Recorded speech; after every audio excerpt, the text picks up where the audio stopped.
Assalamualaikum, nama saya Nurul Najihah binti Baruskan. Saya Muhammad Al-Syakir bin Muhammad Hashim. Nama saya Nurul Aina binti Muhammad Nasir. Nama saya Intan Nadi Fidrawis. Saya Zahin Izhar bin Azahir. Nama saya Julimi anak perempuan Sen. Saya Afifah Syuhada binti Ilyas. Nama saya Nur Nasuha binti Muhammad Nur. Nama saya Aina Murshidah binti Ahmad Nawari. Ini merupakan pembentangan bagi kumpulan 11 MPU 1013 kumpulan L. Perubahan pesat pada masa kini memerlukan masyarakat menjadi penggerak kepada revolusi industri 4.0. Masyarakat tidak seharusnya terus kekal dengan cara lama kerana teknologi itu sedikit demi sedikit sedang meninggalkan kita. Persoalannya, adakah penentuan hala tuju masyarakat yang hendak dibawa dapat memenuhi aspirasi masa depan? Objektif kajian yang pertama ialah kajian ini dapat menambah ilmu pengetahuan para pelajar mengenai manfaat dan mudarat gadget serta teknologi moden ke arah IR 4.0 dari perspektif pelbagai peradaban. Yang kedua, kajian ini juga dapat membantu para pelajar menggunakan teknologi dengan betul dan secara berhemah. Yang ketiga, kajian ini juga dapat memupuk semangat perpaduan dalam kalangan para pelajar dan menimbulkan rasa hormat antara satu sama lain. Antara manfaat industri revolusi 4.0 adalah industri revolusi 4.0 akan melahirkan lebih ramai cendekiawan di negara kita. Cendekiawan yang lahir akan seperti peguam, arkitek, engineer dan sebagainya dapat membantu dalam mempertingkatkan lagi penyelidikan dalam bidang-bidang profesional. Seterusnya dapat dikongsikan bersama orang ramai di platform media massa. Manfaat seterusnya bagi industri revolusi 4.0 adalah kecenderungan pergeseran dalam dunia pendidikan yang konvensional ke arah pendidikan yang lebih terbuka. Manfaat ini lebih difokuskan dalam bidang pendidikan. Platform seperti e-learning telah memudahkan tenaga pengajar dan juga pelajar untuk mengadakan pembelajaran jarak jauh melalui capaian internet dan memudahkan sesi pembelajaran di revolusi industri 4.0. Perkembangan dunia teknologi komunikasi terhadap kehidupan sosial sudah tentunya berjaya menghubungkan berjuta-juta penduduk dunia tanpa mengira jarak.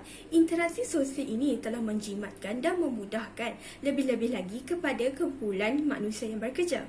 Dengan kehadiran teknologi dan gadget canggih ini, ia meningkatkan kualiti kehidupan manusia. Kewujudan kilang pintar ataupun smart factory telah dilengkapi dengan pelbagai teknologi seperti Internet of Things, Artificial Intelligence, Robotik dan Cyber Security. Teknologi ini telah membantu kebersamaan kilang pintar untuk beroperasi secara produktif dan efisien untuk menghasilkan produk kepada pelanggan. Antara manfaatnya ialah dari segi peningkatan industri pertanian melalui pertanian pintar. Sebagai contohnya, penanaman sayur-sayuran yang lebih banyak dalam persekitaran tanpa menggunakan tanah dan juga cahaya matahari semula jadi. Ini dapat mengelakkan penggunaan tanah serta kebergantungan kita menggunakan sumber alam. Seterusnya, ini juga secara tidak langsung dapat mengurangkan risiko tanaman rosak. Seterusnya, manfaat yang dapat diperolehi daripada IR 4.0 ialah ia mampu memudahkan kerja manusia dengan pengawalan terhadap peralatan kehidupan seharian. Sebagai contohnya, penggunaan aplikasi smart home yang membolehkan beberapa peralatan kehidupan seharian dikawal daripada jarak jauh. Sebagai contohnya, pendingin hawa, kamera keselamatan ataupun CCTV dan juga sensor suhu. Ini semua dapat dikawal melalui jarak jauh serta boleh menjaminkan tempat keselamatan yang lebih selamat. Untuk bahagian saya akan membincangkan mengenai mudarat revolusi industri 4.0. Bagi poin yang pertama iaitu pengurangan tenaga kerja dalam sesebuah organisasi. Seiring dengan revolusi industri 4.0 di mana titik bermulanya era baru, kemunculan pelbagai teknologi canggih seperti superkomputer, robot-robot dan teknologi canggih sebegini memperlihatkan keupayaan teknologi untuk berdiri tanpa manusia secara langsung dalam sesuatu bidang ataupun tugasan. Sebagai contoh, Pekerjaan jurutait pada masa dahulu yang dilakukan oleh tenaga manusia kini pupus kerana kepesatan teknologi yang canggih digunakan dalam bidang pekerjaan pada masa kini. Untuk poin kedua pula iaitu pekerja terpaksa bekerja di luar waktu pejabat kerana majikan kadang-kala menghantar pesanan menggunakan aplikasi media sosial untuk bertanyakan mengenai kerja, sedangkan ketika itu ia adalah di luar waktu pekerja ataupun pekerja sedang bercuti. Jadi apabila disebut saja tentang teknologi, kita akan terfikir dan terbayang tentang mesin-mesin yang bakal kita guna untuk melengkapkan kerja kita, dan sudah semestinya ini akan menelan perbelanjaan yang agak tinggi, terutamanya kepada syarikat-syarikat pengeluaran untuk mereka menggunakan teknologi tersebut bagi menyiapkan kerja mereka. Hal ini dapat membebankan syarikat-syarikat, khususnya syarikat-syarikat kecil yang menggunakan teknologi, kerana mereka tidak ada kewangan yang sangat kukuh untuk membayar kos yang agak tinggi. Dan seterusnya, kemudaratan yang terakhir ialah proses kerja akan menjadi lambat dan banyak kerja bakal terbengkalai.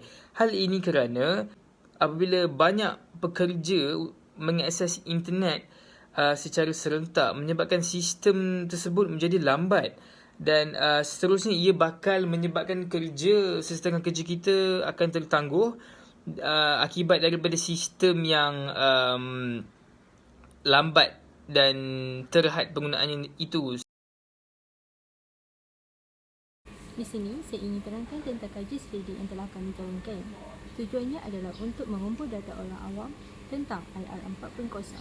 Seramai 60 orang responden telah memberi tindak balas terhadap kaji selidik yang telah kami jalankan secara atas talian. Di sini, dapat kami simpulkan kaji selidik ini dengan menggunakan cara-cara berikut.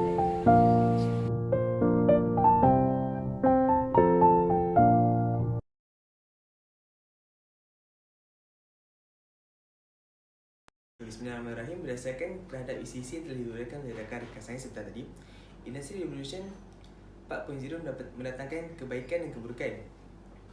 Oleh itu, sekiranya kita pandai mengambil peluang terhadap industri ini, kita akan memberi manfaat pada diri sendiri dan juga negara. Sekian daripada saya, terima kasih.